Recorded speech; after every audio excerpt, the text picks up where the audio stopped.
Oui, bonjour, mon frère, ma soeur. Tu regardes cette vidéo là, pardon, il demande pardon, hein. Faut regarder, prends ton temps et regarde cette vidéo et écoute bien les paroles de cette vidéo. Toi-même là, ça peut t'arriver aussi demain.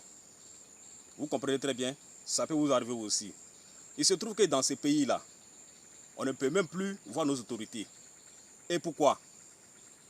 Pourquoi on ne peut plus voir nos autorités? Ils sont là pour nous. Je m'explique. Le colonel Secondé Issa, il pense qu'il est Dieu. Il fait un faux rapport pour dire que j'ai fait 14 mois sans travailler. Et pourtant, c'est un faux rapport. Quand je cherche à voir le ministre de la Défense, il m'empêche de le voir. Et qu'est-ce qui prouve, même s'il arrive à m'avoir, il va chercher à faire autre chose? Qu'est-ce qui le prouve qu'il ne va pas le faire? Monsieur le ministre d'État de la Défense de la République de Côte d'Ivoire, monsieur Ibrahim Ouattara, je passe par cet enregistrement vidéo pour chercher à vous voir, pour vous montrer toutes les preuves contre ce colonel Secondé Issa, qu'il pense qu'il est Dieu. Or, il n'est pas Dieu sur cette terre. Il n'est même pas le Créateur même. Monsieur le commandant supérieur de la gendarmerie nationale, le général de corps d'armée à Palo, vous êtes un homme bien. Vous nous avez formé à l'école de gendarmerie. Vous nous avez appris la discipline. Mais, il y a les limites maintenant cette fois-ci.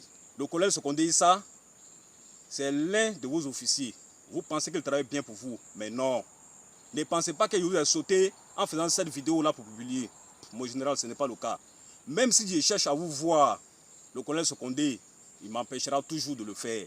Les preuves en est que je suis rentré au cabinet du général Nicolas grâce au chef de poste qui était là ce jour. Ils ont pris le chef de poste, ils ont failli l'enfermer. Pourquoi est-ce qu'il m'a laissé entrer au cabinet du général en disant que je veux créer des problèmes à un officier supérieur de gendarmerie? Est-ce que c'est aussi là, je suis son parent? J'ai fait comment, monsieur le général? Je n'ai pas le choix.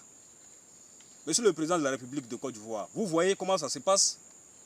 Et je suis sûr d'une chose, je ne suis pas la seule personne qui est victime de ce genre d'injustice. Si tu trouves que je suis un déserteur, pourquoi le même ministre, quand tu as coupé mon salaire pendant que je travaillais là, pourquoi le même ministre a signé pour dire qu'il a travaillé pendant tout ce temps, payer lui son salaire? Et toi, ça te fait mal, tu dis pourquoi est-ce que cela est arrivé, et dans mon dos, tu fais un faux rapport pour dire que je suis absent. Quand je passe par chaque mois, plusieurs moyens pour croire le ministre, tu m'empêches de croire le ministre. Et pourquoi? Tu veux que je fasse quoi? Je passe par la voie légale. Je trouve que cette voie, c'est une voie légale pour vous croiser, monsieur le ministre. Je ne suis pas là pour saluer l'image de la gendarmerie nationale. Non, non, non, tout sauf ça. Ni l'État de Côte d'Ivoire. Mon problème, c'est une injustice qui a été faite à mon égard. Je veux que ça soit réglé. Vous comprenez? Ce n'est pas un buzz, c'est une réalité. Et je suis sûr que dans tous les secteurs de la République de Côte d'Ivoire, il y a beaucoup de fonctionnaires qui vivent le même cas. Ils font des faux rapports pour envoyer aux autorités.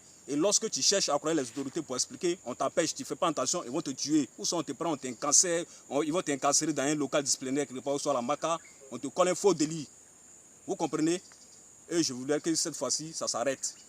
Aidez-moi à publier cette vidéo. Aidez-moi, vous-même, ça peut vous sauver demain. Merci.